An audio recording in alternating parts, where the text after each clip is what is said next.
Hello friends, welcome to Such Sharp Minds. Today we are going to learn Grade 7 Updated Integrated Social Science.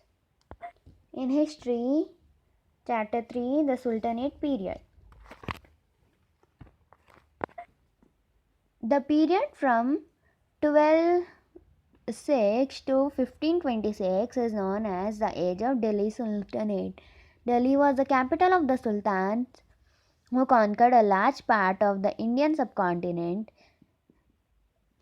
The period from 1206 to 1526 is known as the Sultanate period or Delhi Sultanate. Delhi was the capital of the sultans who conquered a large part during the Indian subcontinent. 5 dynasties ruled during this period. See the box below. So this is the box. Delhi Sultanate, Slave Dynasty, Khalji Dynasty, then the Tughlaq Dynasty, Sayyid Dynasty, Lodi Dynasty.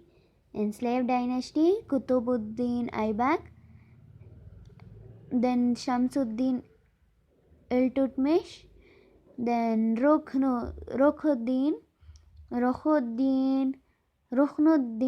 Firoz Shah, then Razia Sultan, Nasiruddin Mahmud, and then Ghiyas Uddin Balban.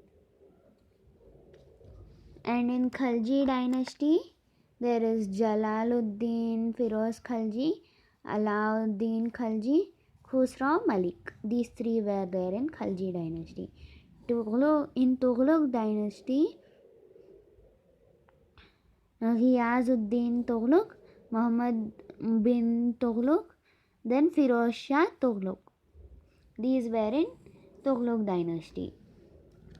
In Sayyid dynasty, there is Khizr Khan Sayyid, Mubarak Shah Sayyid, Muhammad Shah Sayyid, then Alauddin Alam Shah Sayyid. In Lodi dynasty, Bahlul Lodi, Sikandar Lodi, Ibrahim Lodi.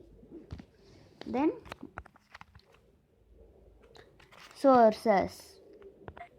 The accounts of travelers and court chronicles are most valuable sources of information for this period. So, accounts of travelers and court chronicles. So, the travelers who used to come and visit wrote accounts, and the court chronicles are most valuable sources of information for this period. Ibn Battuta and Marco Polo visited India and wrote about the conditions during the time. Ibn Battuta and Marco Polo are travelers who visited India and wrote about the conditions during the time of the Sultanate period or Delhi Sultanate. Ziauddin Barani, Shamsi Siraj, Arif and Shamsi Afif and Minhaj Siraj have given a detailed account of court proceedings and details about the personal and public life of the sultans. So the Ziauddin Barani, Shamsi Siraj, Afif and Minhaj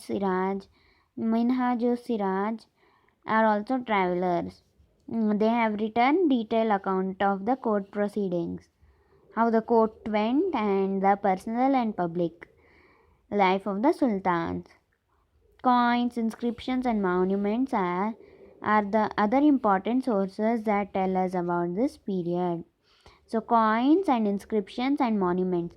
The coins which were used in the Delhi Sultanate in the time, and inscriptions and monuments which were built by the sultans of that time are other important sources that tell us about this period.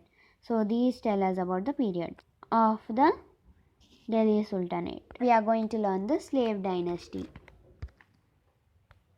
Slave dynasty. The rulers of this dynasty were called slaves or Mamluk sultans. Actually, Mamluk in Arabic means owned. It Iltutmish and Balban were slaves of Kutubuddin Aibak, who himself was a slave of Muhammad Ghori. So the slave of Muhammad Ghori was Kutubuddin Aibak, and the slaves of Kutubuddin Aibak are Iltutmish and Balban. So it is a slave dynasty. Because the king is only a of slave of a slave. So this is a slave dynasty. Now in the slave dynasty, Kutubuddin Aibak, we are going to learn about him. Kutubuddin Aibak ruled from 1206 to 1210. The first ruler of the dynasty was Kutubuddin Aibak. The slave dynasty's first ruler was Kutubuddin Aibak. Muhammad Ghori had left him in charge of the territories he had conquered in India. So Muhammad Ghori had left Kutubuddin Aibak in charge of the territories and the places and areas who Muhammad Ghori was who he had conquered in India. After Muhammad Ghori's death, Kutubuddin began to rule as an independent ruler. So after Ghori's death, now he wasn't any slave of anyone, right?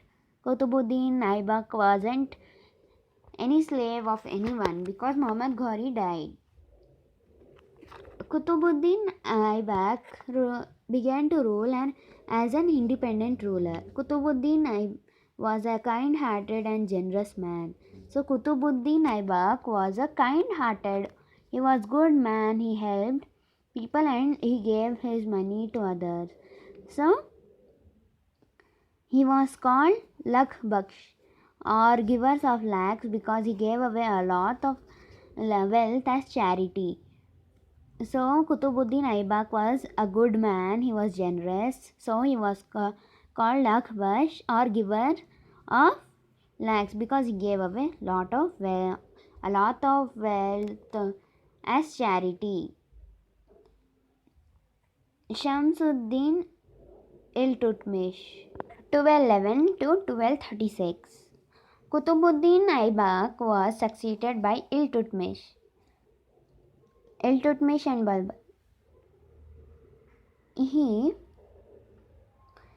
He is considered the real founder of the Sultanate.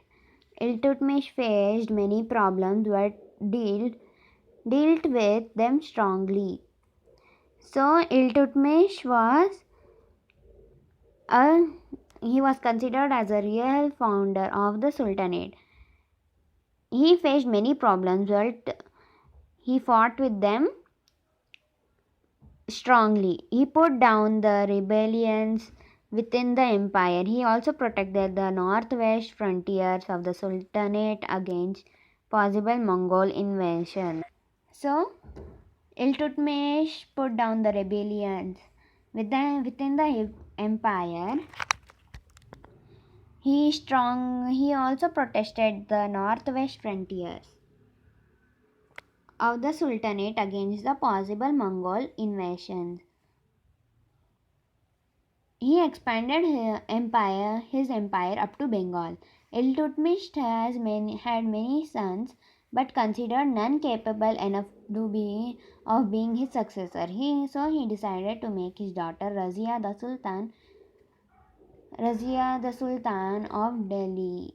The nobles were unhappy with the choice.